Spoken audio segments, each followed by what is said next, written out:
Bonjour, bienvenue sur la page Math Pro pour cette nouvelle vidéo consacrée aux mathématiques financières. Dans cette vidéo, nous allons nous intéresser aux emprunts obligataires. Nous allons effectuer un cours complet sur les emprunts obligataires.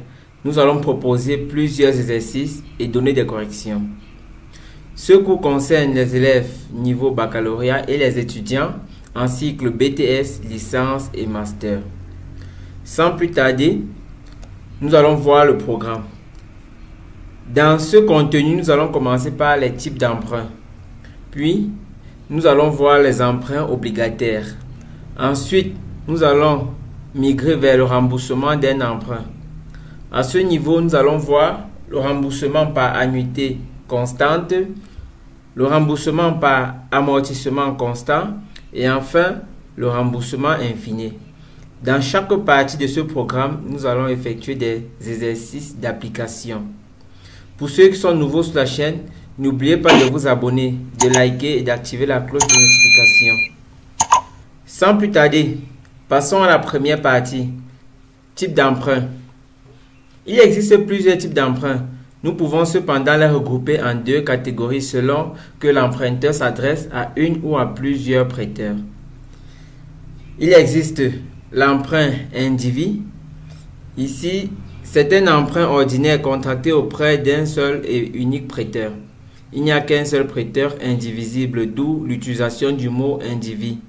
Le contrat établi entre le prêteur et l'emprunteur. Nous avons déjà effectué un cours vidéo sur les emprunts individu et le lien est donné en description. Le deuxième type d'emprunt est l'emprunt obligataire. L'emprunt obligataire, c'est l'emprunt d'un capital très important contracté auprès de plusieurs prêteurs. Ici, il y a donc plusieurs prêteurs. L'emprunt total est fractionné en parts de même valeur nominale, appelée obligation. Dans ce chapitre, bien sûr, nous allons nous consacrer aux emprunts obligataires. D'où la deuxième partie de notre travail. Emprunt obligataire. Vocabulaire sur les emprunts. Déjà, l'emprunt obligataire est réservé aux entreprises dont le besoin financier ne saurait être assuré que par une multitude de prêteurs. L'emprunt total est fractionné en parts de même valeur nominale appelée obligation. La valeur nominale, c'est la valeur faciale de chaque obligation. Elle est la même pour toutes les obligations d'un même emprunt. Elle constitue le montant à partir duquel est établi le tableau des amortissements et la base du calcul des intérêts annuels appelé coupon. La valeur d'émission ou prix d'émission, c'est la somme effectivement payée par l'obligataire pour l'achat de chaque obligation. Cette valeur peut être différente de la valeur nominale. Lorsqu'elle est égale à la valeur nominale, on dit que l'obligation est émise au pair. Lorsque la valeur d'émission est inférieure à la valeur nominale, on dit que l'obligation est émise au-dessous du pair. La différence constitue la prime d'émission pour chaque obligation. Dans la prime d'émission pour chaque obligation, c'est la différence entre la valeur nominale et la valeur d'émission. Dans la valeur d'émission, en fait, pour dire en mots plus simples, on peut dire que c'est la valeur à laquelle celui qui doit emprunter, celui qui doit prêter de l'argent, ou bien celui qui doit prêter des obligations, achète ses obligations pour prêter. Donc, c'est-à-dire, la banque achète des obligations à la valeur VE, vend ces obligations à la valeur VN. Mais ces obligations ne sont pas remboursées à la valeur VN, mais sont remboursées à une valeur qu'on appelle valeur de remboursement ou prix de remboursement VR. C'est la somme effectivement payée par l'emprunteur pour le remboursement de chaque obligation. Cette valeur peut être différente de la valeur nominale. Lorsqu'elle est égale à la valeur nominale, on dit que l'obligation est remboursée au pair. Lorsqu'elle est supérieure à la valeur nominale, on dit que l'obligation est remboursée au-dessus du pair. La différence constitue la prime des remboursements. Donc ici, il y a une deuxième prime. C'est la différence entre la valeur des remboursements et la valeur nominale. Cette prime est appelée prime de remboursement, PR, qui est égale à VR moins VN. On peut aussi avoir une situation de double prime. Donc, lorsque la valeur d'émission est inférieure à la valeur nominale et que la valeur de remboursement est supérieure à la valeur nominale, il y a double prime. La double prime, c'est la valeur de remboursement moins la valeur d'émission. Ou encore, cette double prime, c'est égal à la prime d'émission plus la prime de remboursement. Donc, pour être complet dans cette partie, nous avons dit tantôt que la banque achète des obligations à une valeur qu'on appelle la valeur d'émission VE. Cette valeur d'émission est plus petite généralement que la valeur nominale à laquelle la banque vend ses obligations sous forme de prêt. Maintenant, celui qui emprunte doit rembourser à une valeur de remboursement VR. Généralement, VR est supérieur à VN qui est supérieur à VE. Il existe des cas où VN est égal à VR. Nous passons donc à la suite de notre vocabulaire. Nous allons parler du taux nominal. Le taux nominal I, c'est le taux facial appliqué à la valeur nominale. Il permet de calculer le montant de l'intérêt annuel ou encore coupon. Nous avons le coupon. Le coupon, c'est le montant de chaque intérêt servi à chaque échéance par chaque obligation. Donc, le coupon qui est l'intérêt annuel, c'est égal à la valeur nominale d'une obligation fois le taux nominal. Donc, VN, c'est la valeur nominale d'une obligation. C, c'est le coupon, l'intérêt sur une obligation au cours d'une année. Nous avons aussi le taux effectif R ou relatif. C'est le taux appliqué à la valeur de remboursement. C'est le taux qui est appliqué à la valeur de remboursement VR nous donne le coupon. En d'autres termes, le coupon peut encore s'écrire sous la forme VR fois R, où VR est la valeur de remboursement de chaque obligation et R est le taux effectif. Ce qui signifie que, puisque c'est le même coupon, on aura VN I est égal à VRR. À ce niveau, on peut donc déterminer le taux relatif ou le taux effectif petit r qui est égal à Vn sur VR fois I. Si Vn est égal à VR, alors R est égal à I. Donc, si le remboursement se fait pour chaque obligation à la valeur d'emprunt, alors le taux relatif est égal au taux nominal. La date de souscription, c'est la date de règlement de l'achat des obligations par le souscripteur, c'est-à-dire la date de signature du contrat pour l'achat des obligations. Et la date de jouissance, c'est la date à partir de laquelle les intérêts commencent à courir. Nous allons passer à la troisième partie qui concerne le remboursement d'un emprunt. L'emprunteur d'un capital s'engage à s'acquitter de sa dette, c'est-à-dire rembourser le capital plus les intérêts.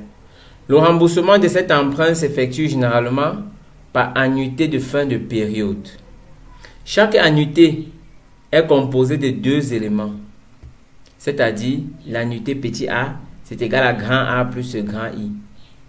Le premier élément grand A est appelé amortissement. C'est la partie du capital emprunté qu'on rembourse. Le deuxième élément grand I est appelé intérêt, calculé sur la base du taux d'intérêt et du capital restant. Pour le remboursement, il existe trois types de remboursement généralement. Nous allons voir tous ces trois types dans ce contenu. Nous avons le remboursement par annuité constante. Ici, c'est petit a qui est constant. Le remboursement par amortissement constant.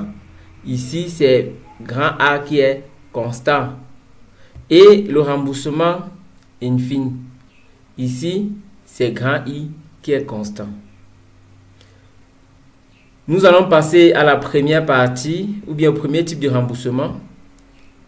Mais avant, nous allons désigner certains paramètres que nous allons utiliser dans notre contenu.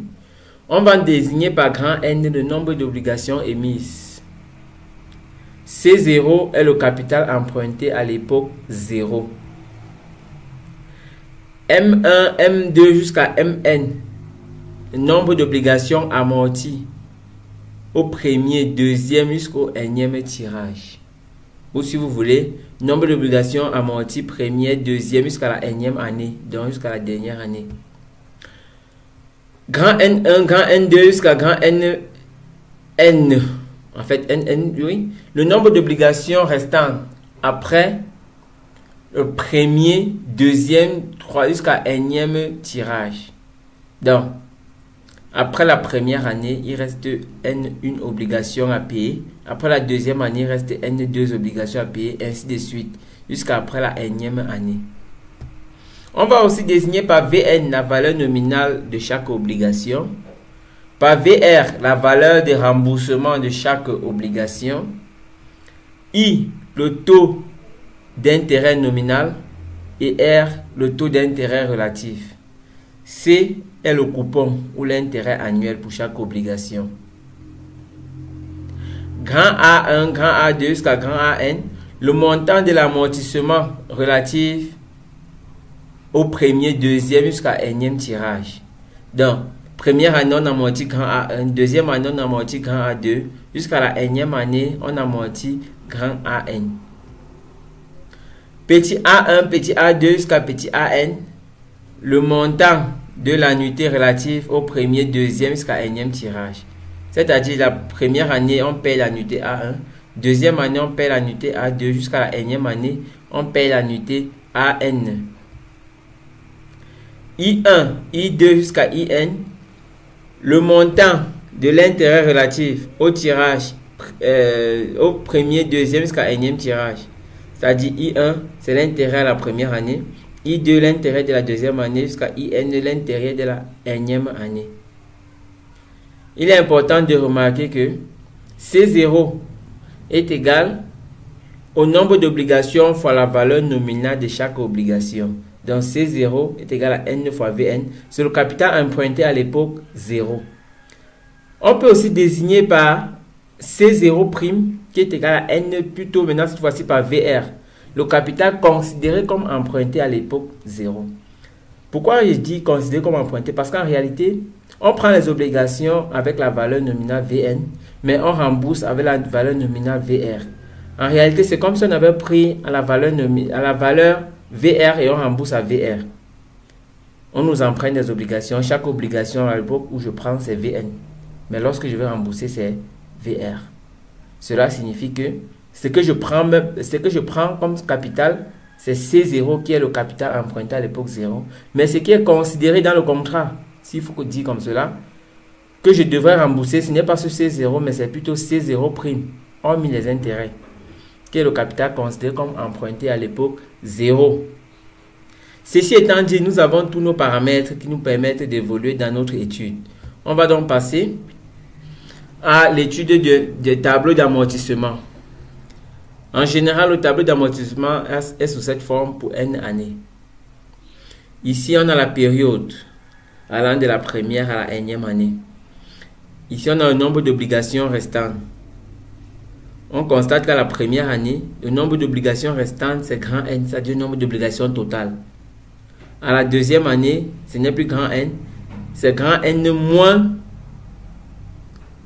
le nombre d'obligations amorties, M1. Donc, c'est ça qu'on appelle grand N1.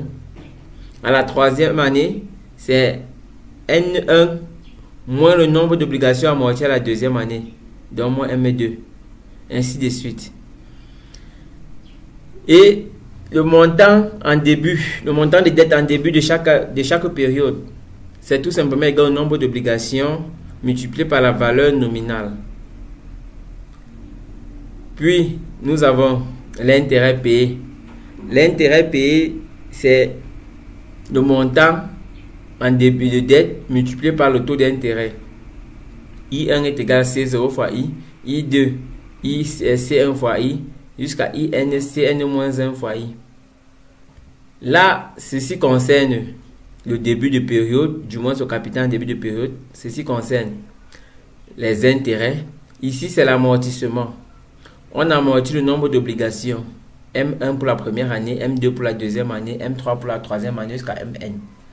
Et le montant amorti en réalité, c'est grand A1, grand A2 jusqu'à grand N. Et pour trouver ces grands A, on prend le nombre d'obligations multiplié par la valeur de remboursement VR. Grand A1 égale V1 fois V égale M1 fois VR. Grand A2, M2 fois VR jusqu'à grand AN, MN fois VR. L'annuité, c'est égal à l'amortissement plus l'intérêt. Petit A1 égale grand A1 plus I1. Petit A2 égale grand A2 plus I2 jusqu'à petit AN égale grand AN plus IN. Ici, on a le nombre d'obligations restant en fin de période. Je prends la première période par exemple. Au début, le nombre d'obligations qu'il y a, c'est grand N. Le montant donc que j'ai comme dette, c'est C0 égale à grand N fois Vn. L'intérêt, c'est I1 égale à C0 fois I. J'amortis M1 obligation. Le montant amorti, c'est donc A1 égale à M1 fois VR. L'annuité à payer est donc petit A1 égale à grand A1 qui est égal à M1 VR plus I1 qui est égal à C0I.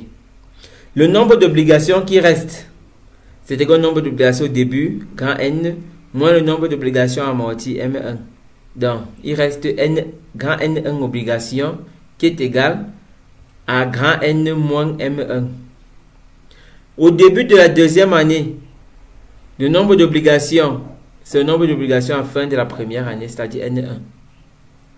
Le capital de dette, c'est C1 qui est égal à N1 fois Vn. L'intérêt, c'est I2 qui est égal à C1 fois I. On amortit M2 obligations au prix, au montant de A2 qui est égal à M2 fois VR. L'annuité à payer est A2, petit A2 qui est égal à grand A2 plus I2. Le nombre d'obligations restantes, c'est le nombre d'obligations en début, c'est-à-dire N1, moins ce qui est amorti, M2. Donc on a grand N2 égale à N1 moins M2. Ici, grand N2, c'est le nombre d'obligations en fin de deuxième période. En début de troisième période, c'est N2 qui revient. Ainsi de suite. Jusqu'à la dernière période. À la énième année, le nombre d'obligations restantes en fin de la énième année doit être égal à 0. Donc, on a grand NN est égal à N-1 moins Mn qui donne 0. Cela signifie que le nombre d'obligations en début de la énième année est égal au nombre d'obligations amorties à la énième année. On a aussi grand N, le nombre d'obligations totales, c'est égal à la somme des obligations amorties. C'est aussi égal à la somme des obligations restantes à partir de la deuxième année. De plus, on a la somme des amortissements A1 plus A2 plus jusqu'à AN n'est pas égal à C0 vu que la valeur de remboursement est différente de la valeur nominale. Mais c'est égal à C0 prime, c'est-à-dire c'est égal à N fois grand N fois VR et non grand N fois Vn. C'est-à-dire le capital considéré comme emprunté. Et enfin, on a l'intérêt I1. C'est égal à C0 fois I. Or, C0, c'est N fois Vn. Donc, c'est encore égal à N fois Vn fois I. Or, Vn fois I, c'est égal au coupon. Donc, l'intérêt de la première année peut encore s'écrire N fois C, c'est-à-dire grand N fois le coupon. Le coupon est bien sûr constant. En deuxième année, on a aussi N1 fois C. En troisième année, on aura N2 fois C, ainsi de suite. Nous pouvons passer au remboursement par annuité constante. Lorsqu'on parle de remboursement par annuité constante, cela signifie que les petits A ou alors les annuités versées sont les mêmes chaque année. On a donc petit a1 égale à petit a2 égale à petit a3 jusqu'à petit an. Or, nous avons vu dans le tableau d'amortissement que A1 est égal à grand A1 plus grand I1. Avec grand A1 qui est égal à M1VR, c'est-à-dire nombre d'obligations amorties fois valeur des remboursements. Et nous avons aussi vu que grand I1 est égal à N fois VN fois I. Or, VNI, c'est le coupon. Et le coupon, c'est aussi VRR. Donc, VNI est égal à VR fois R. Cela signifie que A1 peut encore se mettre sous la forme M1VR plus grand N VR fois R. De même, A2 sera M2 VR plus grand N1 VR fois R.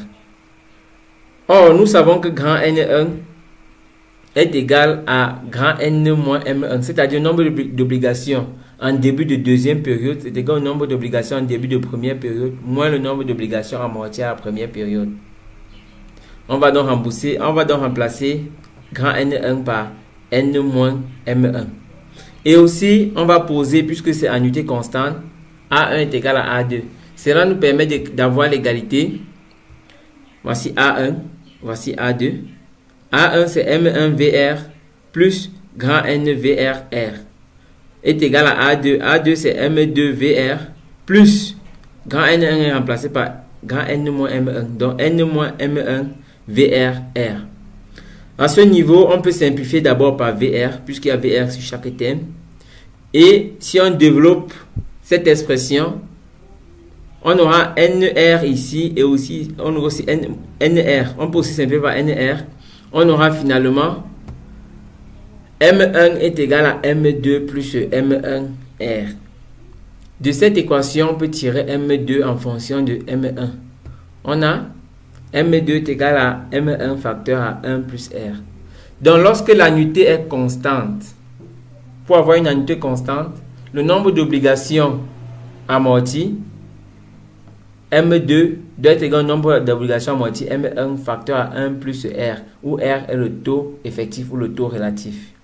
De même, on aura M3 égale à M2 facteur à 1 plus R, qui est encore égal à M1 facteur à 1 plus R au carré. Il suffit de remplacer M2 par M1 facteur à 1 plus R.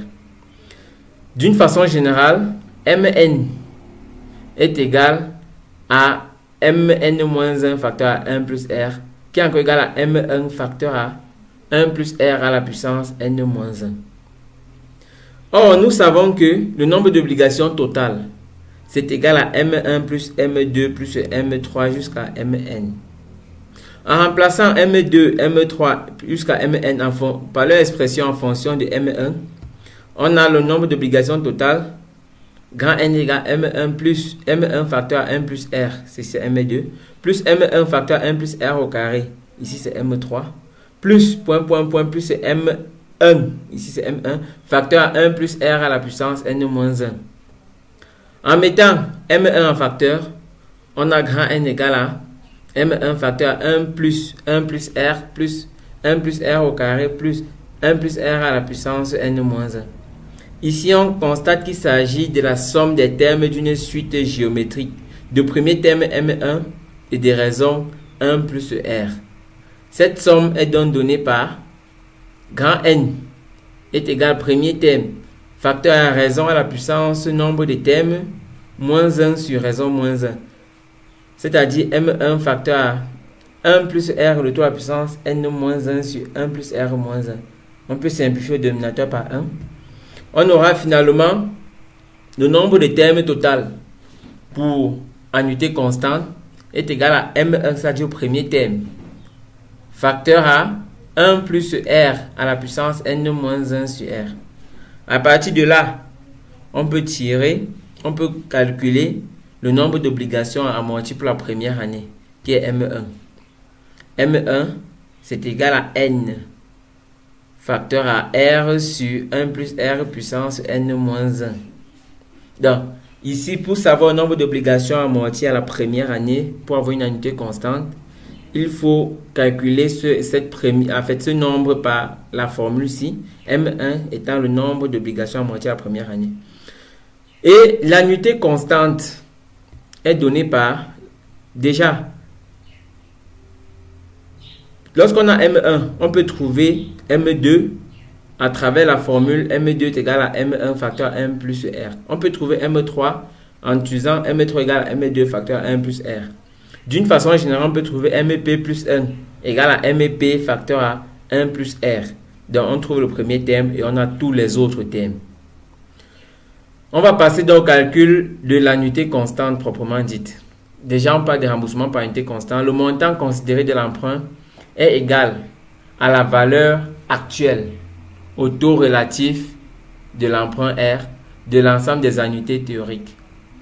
Donc, lorsqu'on parle d'annuité constante, on peut calculer l'annuité théorique constante. Donc, parce que le montant considéré de l'emprunt qui est C0, c'est la valeur actuelle au taux relatif petit r de l'ensemble des annuités théoriques A. Or, on a vu dans une précédente vidéo comment est-ce qu'on calcule la valeur actuelle. On a donc C0 prime égale à A facteur à 1 plus R à la puissance N moins 1 sur R. Avec bien sûr C0 est égal à C0 prime égale à N fois VR. On peut tirer l'annuité théorique. L'annuité théorique est donnée par A qui est égal à N fois VR fois petit r sur 1 moins 1 plus R puissance moins N. Ici, nous avons l'annuité théorique. Bien sûr, ici c'est puissance moins N. À partir de là, on a tous les paramètres pour calculer, ou du moins pour ressortir le tableau d'amortissement d'un emprunt dont le remboursement s'effectue par annuité constante. Nous allons passer un exemple d'application. Docteur se souscrit à un emprunt obligataire à annuité constante sur 4 années avec pour caractéristique nombre d'obligations 10 000. Donc le nombre d'obligations totales empruntées c'est 10 000. La valeur d'une obligation, c'est-à-dire la valeur nominale d'une obligation, c'est 1000 francs. La valeur de remboursement de chaque obligation, c'est 1010 francs. Le taux nominal d'intérêt, c'est 5%. Présentez au tableau d'amortissement de cet emprunt. Ici, docteur sont empruntés 10 000 obligations à rembourser en 4 annuités constantes. La valeur nominale de chaque obligation, c'est 1000 francs. Mais la valeur remboursement, c'est 1010 francs. On peut relever les données. Grand N, c'est 10 000 obligations. VN, c'est 1000 francs.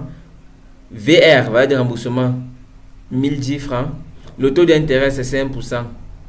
Et le nombre d'années ou bien d'annuités, c'est 4. À partir de cela, on peut déterminer d'abord le taux relatif. Le taux relatif, petit r, c'est égal à la valeur nominale sur la valeur relative, sur la valeur de remboursement multipliée par le taux nominal. On a donc R égale à 1000 sur 1010 francs fois 0,05. On obtient un taux relatif de 0,0495, c'est-à-dire 4,95%.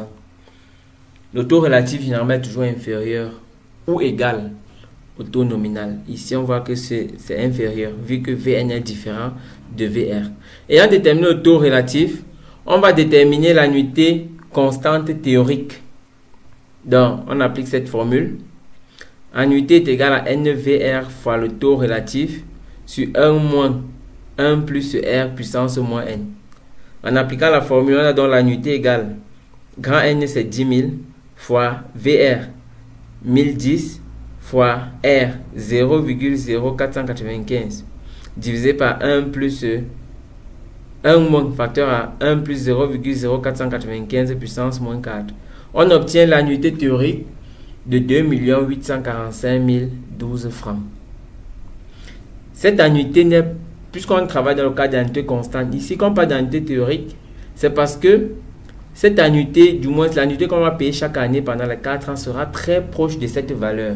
Pourquoi est-ce qu'elle n'est pas égale à cette valeur? Tout simplement parce que le nombre d'obligations amorties doit être une constante. On aura donc des arrondis à faire. On va passer à la suite, c'est-à-dire au tableau d'amortissement dont il est question. Déjà, le nombre d'obligations amorties à la première année. On va utiliser notre formule que nous avons démontrée tout à l'heure. M1 est égal à N fois R sur 1 plus R puissance N moins 1. Cela nous permet d'avoir grand N c'est 10 000 déjà. R 0,0495. N, petit n c'est 4. Cela nous permet d'avoir M1 égale 2322 obligations. Donc à la première année, on amortit 2322 obligations. Pour la deuxième année, pour trouver le nombre d'obligations amorties, on va prendre l'obligation de la première année multipliée par 1 plus R. C'est-à-dire 2322 facteur à 1 plus 0,0495. Cela nous permet d'avoir, à la deuxième année, 2437 obligations amorties. À la troisième année, on effectue la même chose. On va prendre donc 2437 multiplié par 1 plus R, trouver M3. Et prendre M3 multiplié par 1 plus R pour trouver M4 à la quatrième année. Tout cela est regroupé dans le tableau d'amortissement-ci. Voici la période. Nous avons 4 périodes, nos 4 années. Le capital restant en début de période. Donc, le nombre d'obligations totales, c'est 10 000. Grand N égale 10 000. Pour trouver le capital emprunté, on a C0, déjà le capital emprunté C0. On prend grand N multiplié par la valeur nominale qui est 1000 francs. Donc, N multiplié par VN, on obtient 10 millions. C0 égale à 10 millions. Je prends ces 10 millions, je multiplie par le taux 0,05%. 0,05, j'obtiens l'intérêt de la première année grand I1 qui est égal à 500 000. Le nombre d'obligations amorties, on a trouvé M1 est égal à 2322. Lorsque je prends ce nombre d'obligations, je multiplie par VR, la valeur de remboursement qui est 1010 francs. J'obtiens 2 345 220 francs comme amortissement de la première année. Pour trouver l'annuité de la première année, je prends l'amortissement de la première année, j'ajoute l'intérêt de la première année. Donc petit A1 égale grand A1 plus I1, c'est-à-dire 2 345 220 francs plus 500 000. On obtient 2 845 220 francs. Ici, c'est l'annuité de la première année. Si on compare l'annuité théorique, on voit que les valeurs sont très proches. Là, on avait 2 845 012 francs. Ici, on a 2 845 220 francs. Le nombre d'obligations restantes à la fin de la première année, c'est le nombre d'obligations totales 10 000, moins le nombre d'obligations amorties, donc moins 2 322. On obtient 7 678 obligations en fin de première période.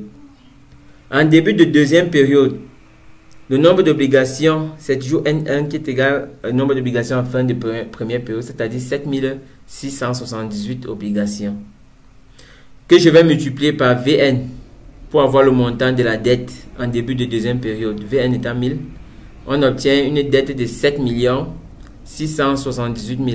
Donc, c'est quitté de 10 millions à 7 678 000. Je multiplie par le taux d'intérêt 5%, j'obtiens 383 900. Dans la deuxième année, l'intérêt à payer n'est plus 500 000, mais 383 900. Le nombre d'obligations amorties n'est plus 2322, mais c'est 2322 fois facteur à 1 plus R, c'est-à-dire 2437. Je prends 2437 qui est M2, je multiplie par 1010 par VR. J'obtiens l'amortissement en deuxième année de 2 461 370. Pour trouver l'annuité de la deuxième année, je prends l'amortissement de la deuxième année, j'ajoute l'intérêt.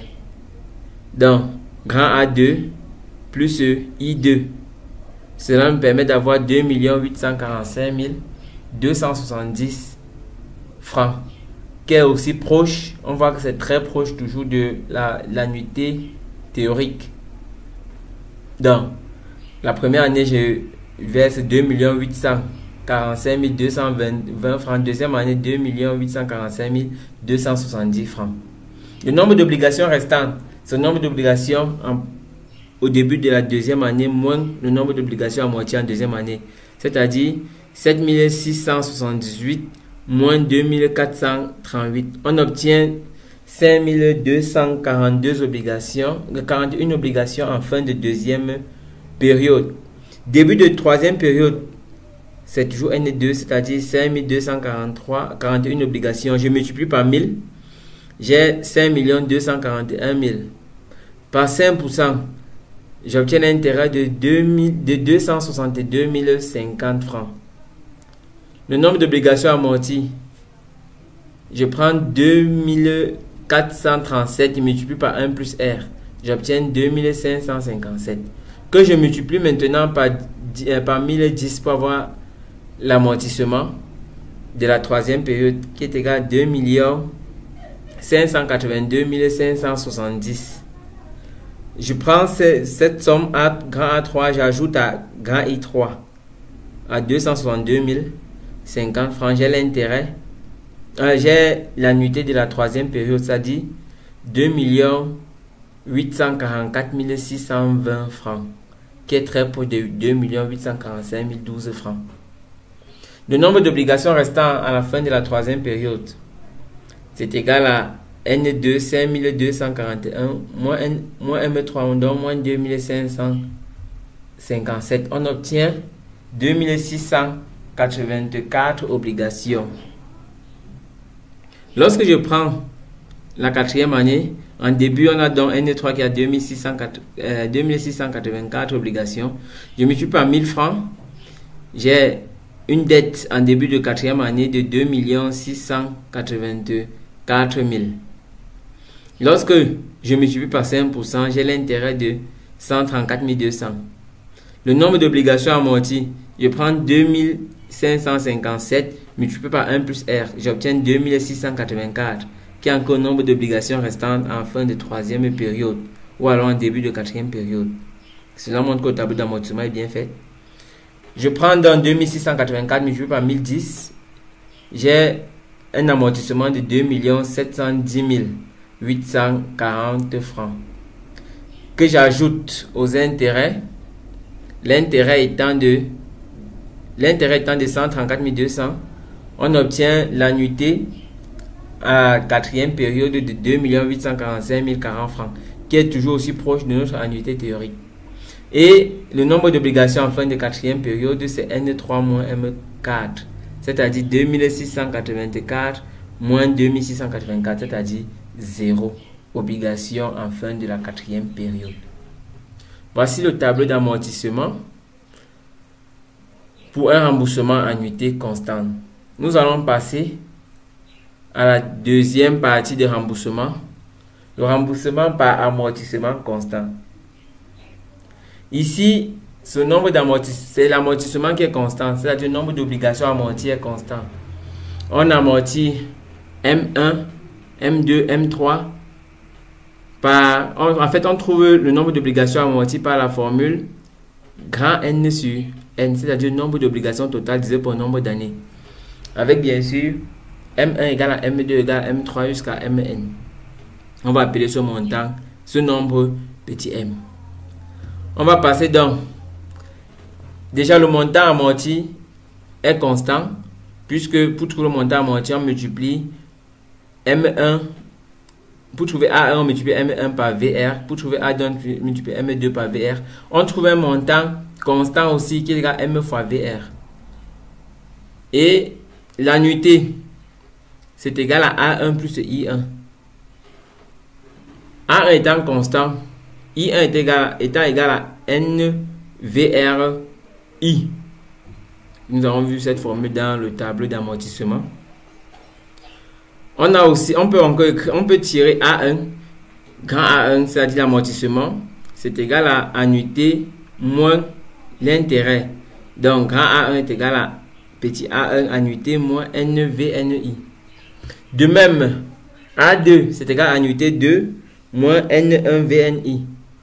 Or, nous savons que l'annuité 1 est égale à l'annuité 2, nous savons aussi que N1 est égal à grand N moins M1. Cela nous permet d'écrire annuité 1. Nous savons que amortissement 1 est égal à amortissement 2, autant pour moi. Donc cela nous permet d'écrire amortissement 1 égale à amortissement 2. Amortissement 1, comme nous avons vu, c'était A1 moins NVNI. Et amortissement 2, A2 moins N1, c'est grand N moins petit m, VNI. On développe et on réduit cette équation. Déjà, on va voir qu'on peut simplifier par NVNI. On aura A1 est égal à A2 plus M1 VNI. À partir de ceci, on peut donc trouver l'amortissement 2 en fonction de l'amortissement 1. De l'annuité 2 en fonction de l'annuité 1. On a donc l'annuité 2 est égal à annuité 1 moins M1 VNI. Avec bien sûr M1 qui est égal à VN. M1, on a vu que M1 est égal à grand N sur petit n.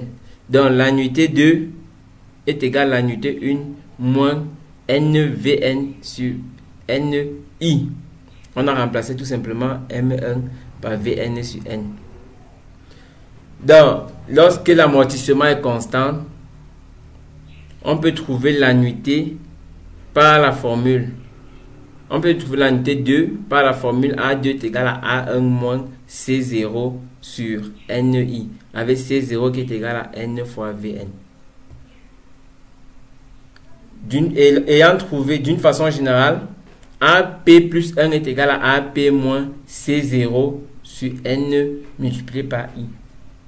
Il suffit tout simplement de trouver A1 et on a le reste des annuités en appliquant cette formule.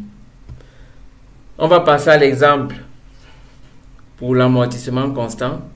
Docteur a souscrit à un emprunt obligataire à amortissement constant sur 4 ans avec pour caractéristique valeur nominale ou bien nombre d'obligations déjà 10 000, valeur nominale d'une obligation 1000 francs, valeur de remboursement 1010 francs, taux nominal d'intérêt 5%, présenté au tableau d'amortissement.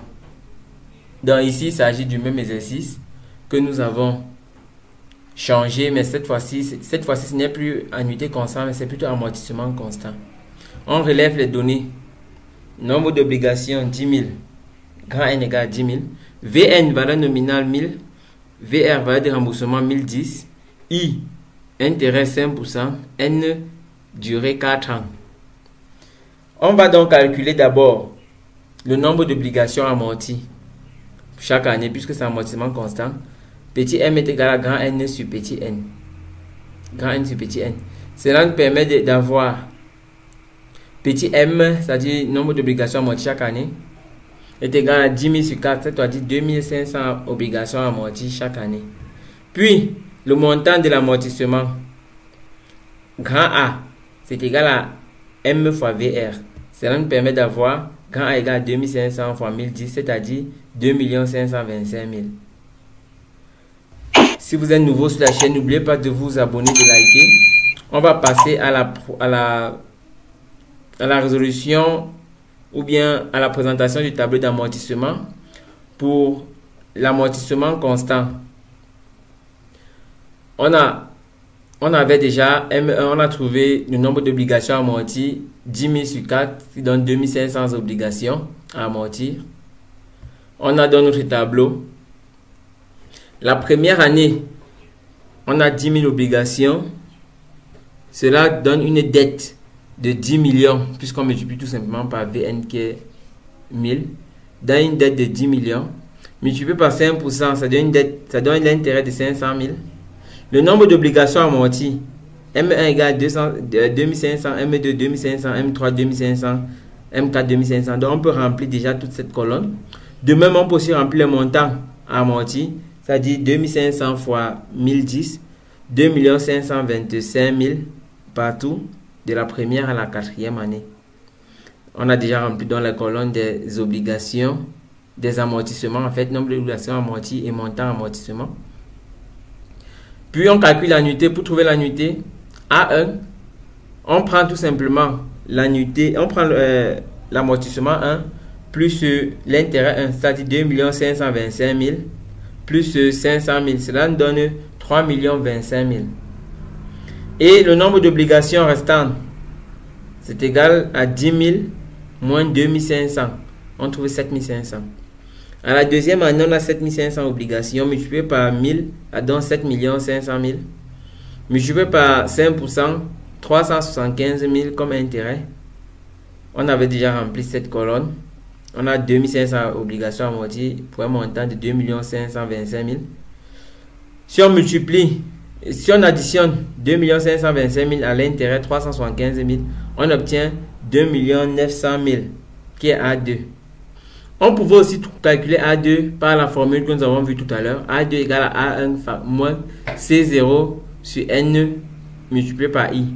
C'est-à-dire A2 égale à 3 millions qui est A1. 3 25 000 moins 10 millions qui est C0 sur 4 fois 0,05. On obtient toujours 2 900 000. Donc on obtient toujours cette somme-ci. Donc on pouvait calculer les annuités en utilisant cette formule. Mais ici pour la suite, on va tout simplement additionner l'amortissement et l'intérêt. Le nombre d'obligations restant en fin de deuxième année, c'est N1 moins M2. C'est-à-dire 7 500 moins 2 500, 5 000. En début de troisième année, on a 5 000 obligations remboursées pour un montant de 5 millions. L'intérêt, c'est 250 000. Nombre d'obligations amorties, 2 500. Il va rester 2 500 obligations amorties. Et l'annuité, on prend 2 525 000 plus 250 000. Cela donne 2 775 000. Nombre d'obligations restantes, c'est 2 500 en fin de troisième période. Début de quatrième période, nombre d'obligations 2 500. Montant 2 500 000. Intérêt 125 000. Nombre d'obligations amorties 2 500. Montant amorti 2 525 000. Soit l'annuité de 2 525 000 plus 125 000, c'est-à-dire 2 625 000. 2 650 000. Le nombre d'obligations amorties ou bien le nombre d'obligations restant en fin de quatrième année, N3 moins M4, c'est-à-dire 2 500 moins 2 500, 0 obligation. Voici le tableau complet de du remboursement par amortissement constant qui a été donné. Et on constate toujours qu'à la fin, le nombre d'obligations à la fin de la dernière année est 0. Nous allons passer au troisième type de remboursement, remboursement infini. Le remboursement infini se fait en une seule fois, en totalité à la fin de la durée prévue. Le montant de l'intérêt est versé à chaque échéance, chaque fin de période prévue par le contrat. Déjà pour trouver l'intérêt, on va prendre tout simplement le capital emprunté multiplié par le taux d'intérêt I. Voici un exemple d'application. Le docteur se souscrit à un emprunt obligataire remboursable en totalité à la fin de la quatrième année avec pour caractéristique nombre d'obligations 10 000, valeur nominale d'une obligation 1000 francs, valeur de remboursement 1010 francs, taux nominal d'intérêt 5%, présenté au tableau d'amortissement de cet emprunt. On relève les données. N est égal à 10 000, Vn 1000, Vr 1010, I 0,05 et N 4 ans. On a dit ici que l'emprunt est remboursé en totalité en fin de quatrième année. Donc il s'agit d'un emprunt, d'un remboursement infini. Pour cela, on va calculer le taux d'intérêt à verser chaque année. Le taux d'intérêt à verser chaque année, c'est égal à C0 fois I, c'est-à-dire capital emprunté fois I, c'est-à-dire encore N fois Vn fois I. Cela donne un taux d'intérêt de 10 000 obligations fois 1000 pour valeur nominale fois 0,05 pour taux d'intérêt, soit à verser 500 000 francs comme taux d'intérêt chaque année. Le tableau d'amortissement est donc donné par cette figure ou bien ce tableau. On a nos 4 périodes. Le nombre d'obligations au début de la première année, c'est 10 000 obligations à rembourser pour un montant de 10 millions. L'intérêt, c'est 500 000 comme nous avons calculé. Le nombre d'obligations amorties, c'est 0. Le montant amorti, c'est 0. Cela signifie qu'on verse une annuité de 0 plus 500 000, soit de 500 000. En fin d'année, fin de première année, le nombre d'obligations restant, c'est grand N moins M1, c'est-à-dire 10 000 moins 0, c'est-à-dire 10 000. Début de deuxième année, c'est toujours 10 000 comme nombre d'obligations restant. Multiplié par 1000, on a un capital de 10 millions. L'intérêt, c'est 500 000. Nombre d'obligations amorties, c'est toujours 0. Montant amorti 0. Annuité 500 000. C'est-à-dire on paye uniquement l'intérêt. Nombre d'obligations restant en fin de deuxième période, c'est 10 000. Troisième période. Troisième année, c'est la même chose. On ne paye que l'intérêt. Le nombre d'obligations restant, c'est toujours 10 000. Et la quatrième année maintenant, en début de quatrième année, le nombre d'obligations restant, c'est toujours 10 000. Le capital ou bien le montant de dette, c'est 10 millions. L'intérêt payé, c'est 500 000. Et le nombre d'obligations amorties, on amortit toutes les obligations au même moment. C'est-à-dire on amortit 10 000 obligations. Soit au montant pour chaque obligation de 1010 francs. C'est-à-dire 10 millions 100 000 francs. L'annuité, c'est l'amortissement 10 millions 100 000 francs plus l'intérêt 500 000. Soit 10 millions 600 000 francs.